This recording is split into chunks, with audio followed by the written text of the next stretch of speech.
అందరికీ నమస్కారం. నేను మీ వెంకట్‌ని. శ్రీకృష్ణ పరమాత్మని తెలుసుకునే భాగంగా ఈ కథ మన కోసం. ఏది చేస్తే అది పొందుతాం. స్వార్థంతో మనిషి ఉన్నప్పుడు కలిసి రాదు. ఎప్పుడైతే ఇతరుల గురించి నువ్వు ఆలోచిస్తావో అప్పుడు నీకు మంచి జరుగుతుంది అని చెప్పే గాథ ఈ కథ. ఒకసారి శ్రీకృష్ణ అర్జునులు కలిసి వెళ్ళుచుండగా వారికి మార్గమధ్యమున ఒక పేద యాచకుడు కనిపించాడు. జాలిపడిన అర్జునుడు ఒక సంచెడు బంగారు నాణేలు ఇచ్చాడు. సంతోషంతో ఇంటికి వెళ్తుండగా మార్గమధ్యంలో ఒక దొంగ ఆ యాచకుని కత్తితో బెదిరించి నాణేల సంచిని లాక్కున్నాడు. మరలా ఆ పేద యాచకుడు భిక్షాటన చేయనారంభించాడు. ఓ రోజు అర్జునుడు మరలా అతన్ని చూసి ఆశ్చర్యపోయి విషయం తెలుసుకుని జాలిపడి ఈసారి ఖరీదైన వజ్రాన్నిచ్చి సుఖంగా జీవించమని చెప్పాడు. ఆ యాచకుడు ఈసారి జాగ్రత్తగా ఇంటికి తీసుకుని వెళ్ళి గదిలో ఒక మూలన ఒక కుండలో వజ్రాన్ని దాచిపెట్టి ఆ రాత్రి నిద్రించాడు. తెల్లవారు చూస్తే ఇంట్లో భార్య లేదు కదా, ఆ కుండ కూడా లేదు. పరిగెత్తుకుంటూ నదీ తీరం వైపు వెళ్ళసాగాడు. భార్యను, ఆమె చేతిలో కుండను చూసి హమ్మయ్య అనుకున్నాడు. కుండలో చూస్తే వజ్రమూ లేదు. నదిలో నీళ్ల కోసం ముంచినప్పుడు నదీ ప్రవాహంలో కొట్టుకుపోయింది ఆ వజ్రం. తన దురదృష్టానికి ఎంతో చింతించిన ఆ యాచకుడు మరలా వీధిలోకి వెళ్ళవలసి వచ్చింది. కృష్ణార్జునులు అతన్ని చూసి ఏమైందని విచారించారు. ఇతనెవరో పరమ దురదృష్టవంతుడిలా ఉన్నాడు అని అర్జునుడు శ్రీకృష్ణుడితో అన్నాడు. లేదు, ఈసారి ఏం జరుగుతుందో చూద్దామని ఆ యాచకుని చేతుల్లో 2 బంగారు నాణేలు పెట్టారు శ్రీకృష్ణ పరమాత్మ. ఒకప్పుడు సంచెడు నాణేలు, ఎంతో విలువైన వజ్రం నా దగ్గర నిలువలేదు.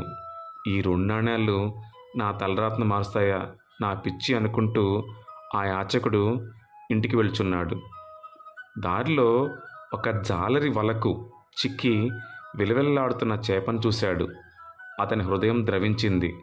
నా దగ్గరున్న ఈ 2 నాణేలు నా తలరాతను మార్చలేవు కాబట్టి పాపం ఈ మూగజీవి ప్రాణాలైనా రక్షిద్దాం అని తన దగ్గరున్న ఆ 2 నాణాలు ఇచ్చేసి ఆ చేపను తీసుకుని ఇంటికి వెళ్ళి ఒక నీటి తొట్టులో వేశాడు ఆ యాచకుడు.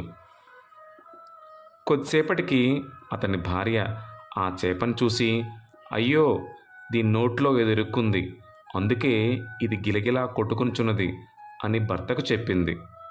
ఇద్దరూ కలిసి ఆ చేప నోరు తెరవగా నదిలో పోగొట్టుకున్న ఆ వజ్రం ఆ చేప నోట్లో కనిపించగానే దొరికింది, చిక్కింది, నా చేతికి చిక్కింది అని గావుకేకలు పెట్టారు భార్య భర్త. ఆ సమయంలోనే ఆ ఇంట్లో దూరి ఉన్న దొంగ ఆ యాచకుని చూసి భయంతో తన్నే కనిపెట్టడానికి వచ్చాడని వణికిపోయాడు. ఆ యాచకుని దగ్గరకు వచ్చి, నీకు దండం పెడతాను, నీ బంగారు నాణాల సంచిని నీకే ఇస్తాను, నన్ను మాత్రం రాజభటులకు పట్టివ్వొద్దని బతిమాలాడు. ఆ దంపతులు ఆశ్చర్యపోయారు. పోగొట్టుకున్న 2 విలువైన వస్తువులను తమకు చేరాయని ఎంతో ఆనందించారు. వెంటనే పరుగున ఈ విషయాన్ని కృష్ణార్జునులకు చెప్పారు. అప్పుడు అర్జునుడు, కృష్ణ, నేను ఎంతో అమూల్యమైన బంగారు నాణాల సంచిని, వజ్రాన్ని ఇచ్చినా అతని దశ తిరగలేదు. నువ్వు ఇచ్చిన 2 నాణాలు అతని జీవితాన్ని మలుపు తిప్పాయి. ఇది ఎలా సాధ్యం అని ప్రశ్నించాడు అర్జునుడు. అప్పుడు శ్రీకృష్ణ పరమాత్మ ఇలా సెలవిచ్చారు. అర్జున, అతని వద్ద బంగారం, వజ్రం ఉన్నప్పుడు అతను తన అవసరాల గురించి మాత్రమే ఆలోచించాడు. 2 నాణాలు ఉన్నప్పుడు మరో జీవి మంచి చెడు, కష్టం సుఖం గురించి ఆలోచించాడు.